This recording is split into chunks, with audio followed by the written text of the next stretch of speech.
Hey, comic fans, Higgy Pop here in the comic room. Thanks for joining me. I went and got some comics the other day. I picked up my weekly poll and got some other things. You know, it happens. You're out there just getting your weekly pickup from the comic store. But I picked up some other things because that's what happens. I got something in the mail today. Goody, goody, goody. Let's start with that.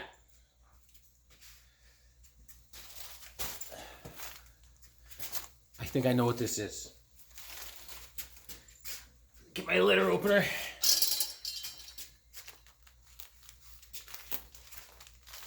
There you go. This is a tough one. Yeah. Ah, boy. This is not good. This is not good. There we go. There we go. Alright. Okay.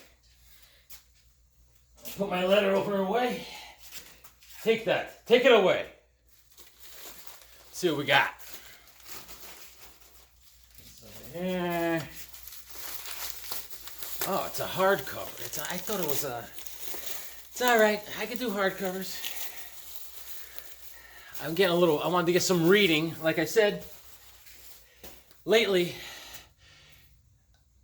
I have been on a Thanos kick. Big Thanos kick. Jim Starlin's the best. And I never read this. The Infinity Relativity. Alright. Okay. This looks cool. It's a little thin. Even a hard cover. I don't know anything about this. That's why I wanted to read it. I started reading this Thanos like a couple months ago. Then I went away to Florida. I brought a couple trades with me.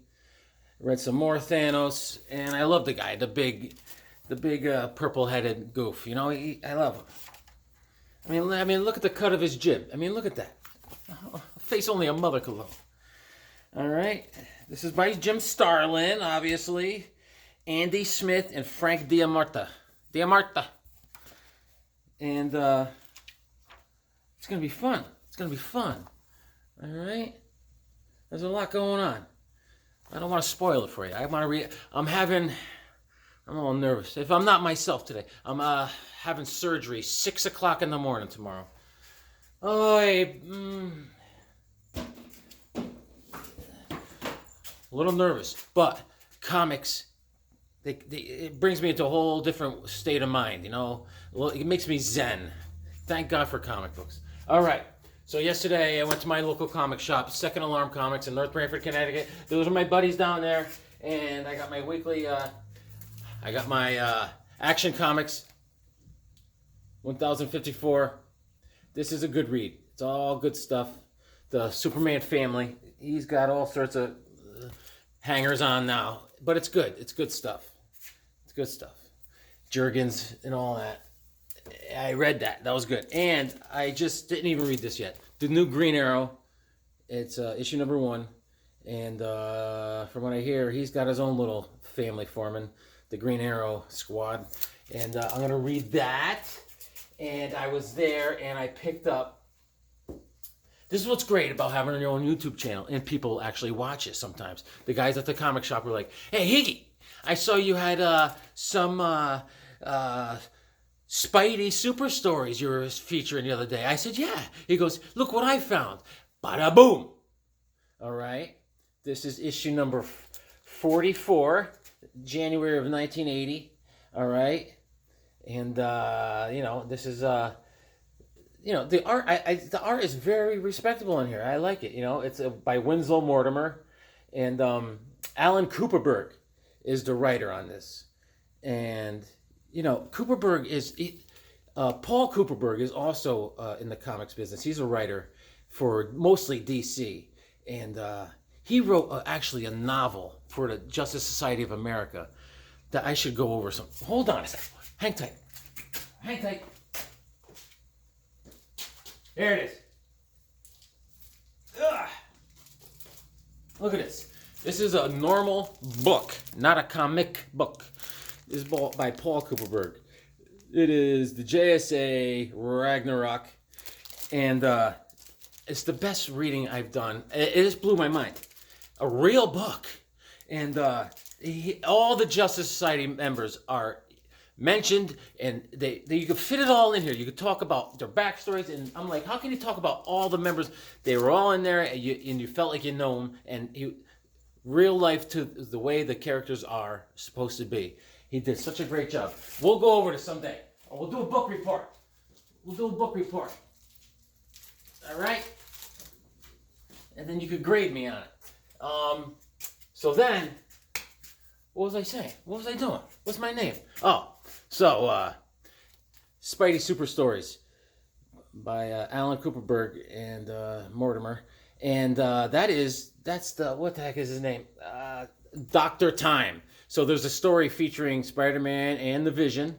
All right. There's a second story featuring some chick. They call her Butterfly. Obviously, she has butterfly wings on her back, and Spider-Man and her are fighting Dr. Octopus.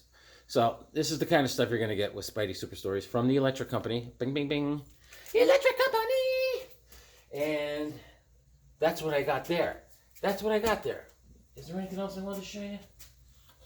I got the thing in the mail, and I wanted to talk about some Bronze Age runs I got. Let's talk about from 1975. Let's see, what do we got here? Let's see. Actually, let's start with issue number 1.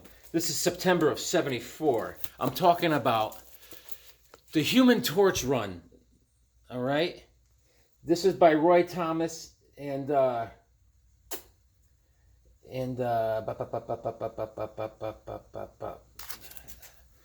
let's see. Roy Thomas did this, I think.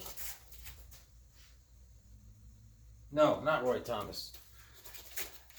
I don't know. But I could open it up and find out. But this is September of 74. This came out. This is the Human Torch, Johnny Storm, and the original Human Torch. This is what's going on here. All right, the android. The android was he came up. He was created by Carl Burgos, and from the way back in Marvel, the comic. It was Timely Comics came out with Marvel Comics issue number 1 in 1939. Featured the Human Torch when he was the android version. His name was Hammond. What was his name? Jim Hammond. He was an android. He was created, and he was a torch and all that. And then back when Marvel came up after Timely Comics, they came up with the Fantastic Four, Stan Lee and Jack, and they came up with the Human Torch for the Fantastic Four. But this is issue number 1. All right. Boom. This is an 8-issue run. Issue number 2.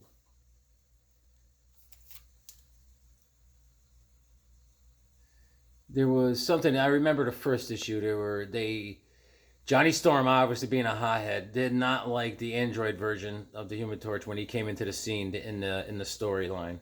And they didn't like each other. So that's what's going on mostly here. Let me do a little dialogue. He melts steel like butter, turns concrete to water. That doesn't make sense.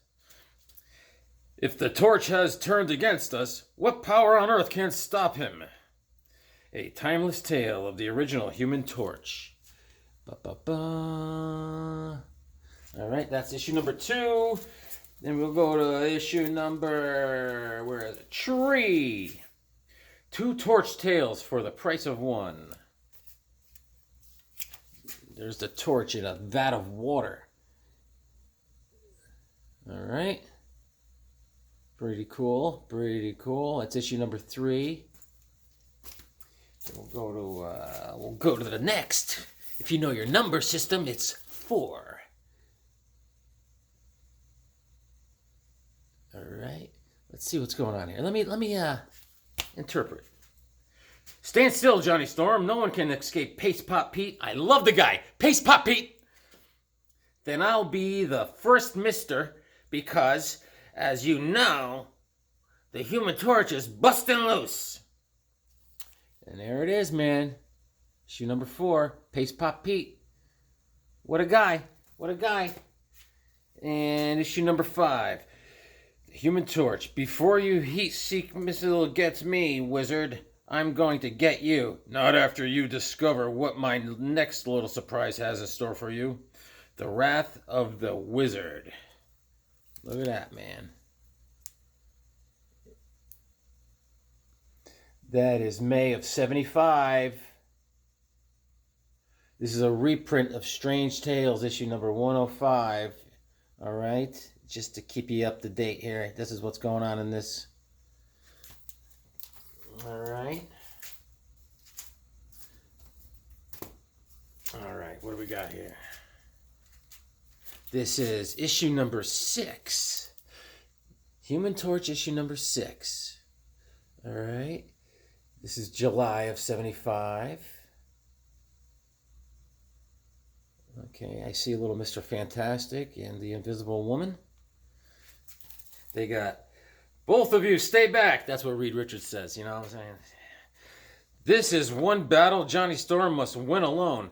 I'd be like, hey, Reed, why don't you make like a rubber band and snap to it? There you go, man. It's all good stuff, good stuff. Issue number 6. Issue number 7. And here he is. The battle that you demanded. The Human Torch versus the Savage Submariner in a war between fire and water. I bet you that's the Android version. September of 75. Look at the Submariner. The guy's jacked. You could look like that too if you do 100 laps every day. And we'll finish up with issue number 8. This is the final issue of the run. And attack my friends! Our master has commanded we destroy the Human Torch. Impossible! That painting has come to life. Painter of the 1,000 Perils. I see the thing. It must be clobbering time. That's issue number 8. All right, that was a quick little 8-issue series on the Human Torches. All right. Back in the day. And I will show you another run that I think was pretty cool. All right. How many of you people? This is an open question. Raise your hand. How many of you people know who Doc Savage is? Boom. Doc Savage. Doc Savage. Doc Savage is the Man of Bronze. This is issue number 1. This is October of 72. Those were the days I was negative 2 years old. He's the Man of Bronze, all right? And Death 80 Stories High. This is a famous cover. He is a strong some gun, all right?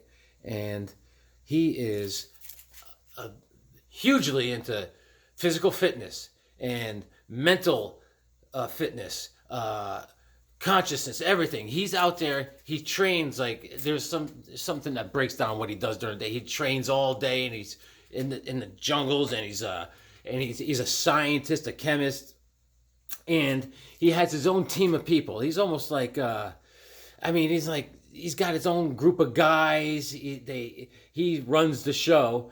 But he's like 007 on steroids, this guy. He's fantastic. And he's got a whole group of people that follow him. I can't remember their names. It was like, who's a mechanic, who's a guy that does transportation, who's a guy that does this, who's a guy that does accountant, you know. And here's issue number 2. The Feathered Serpent Strikes. Doc Savage. The Man of Bronze. Very cool. Very cool. This is all by Roy Thomas. And I think Jim Mooney does a lot of the art. Roy Thomas is the writer, and Jim Mooney. Jim Mooney Booney. All right, that's issue number 2. The Feathered Serpent. We'll go right to issue number 3. Slay him! Doc Savage must not live! And now they strike the cult of the Silver Death's Head. That's what's going on in issue number 3. He's got all sorts of different vehicles, souped up helicopters, planes and stuff. He's got it all. Cool cars. Doc Savage. He's a man, he's the most interesting man. And issue number 4, The Hell Diver, Adventuredom's greatest hero in non-stop action. Issue number 4. Pretty cool, man. The art is stellar. I love this in every issue. The Doc Savage in the circle there. You gotta love it. And we'll go right to issue number 5. I have come for you, Doc Savage. You shall not escape. Nature runs amok. One of Marvel's mightiest thrillers. The Night of the Monsters. All right. There's always a damsel in distress every now and again for Doc. He's like, I could handle this, baby. Right. Issue number 6. I remember reading this. He's fighting giants on this island or something. Doc, bullets won't stop that thing. Nothing will. Where giants walk. I love the way they drew the giants in this. It was great. In art, it's hard to draw, the perception of a one figure being, bigger than the other, as to say this one's supposed to be a giant and this guy's supposed to be a normal human-sized person. But they did it perfectly.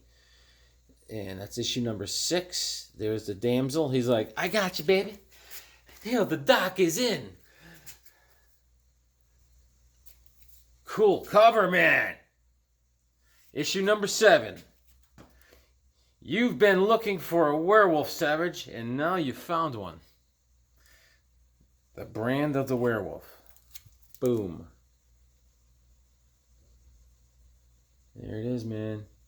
That is good. That's a good cover. That's a good cover. You got Doc. And Doc is like, he's like, what? Where? Huh?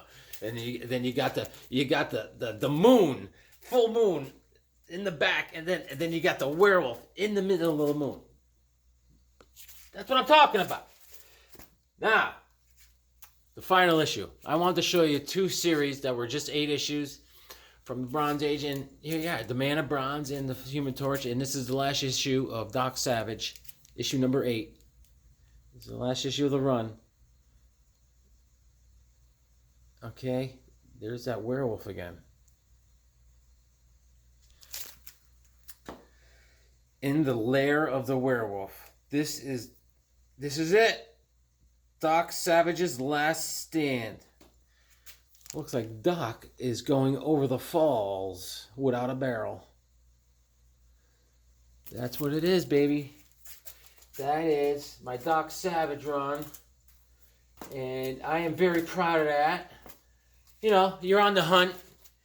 All different stores, all different locations. And you find one here. You find one there. You find one here. And that wasn't it for Doc Savage back then. There's all sorts of different runs for Doc Savage. You got even DC got in the action here. This is from 1988. This is issue number 1.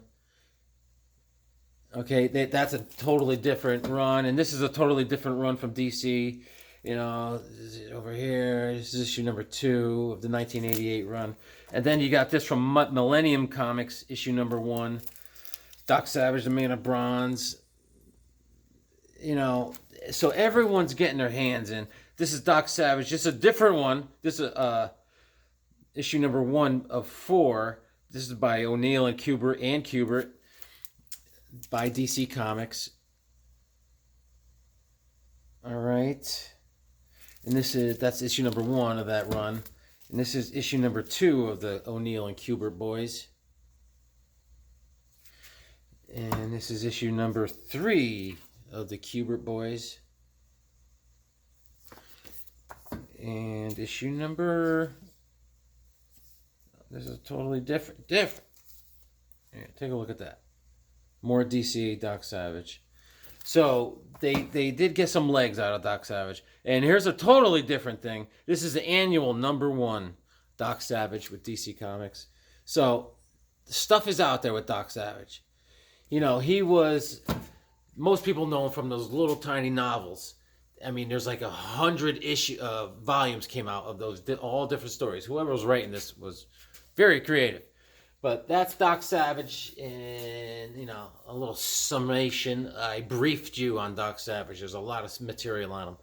And like I said, I'm a little on edge. I got this surgery coming up, but I know all is well, and I will check in with you guys as long as the doctor doesn't work on my hernia with this. You know, and be like, hey, Jim, Higgy, how you feeling? You ready for your surgery? Yeah, doc, thank you. I just, yeah, well, I'm ready too. I'm like, oh my God.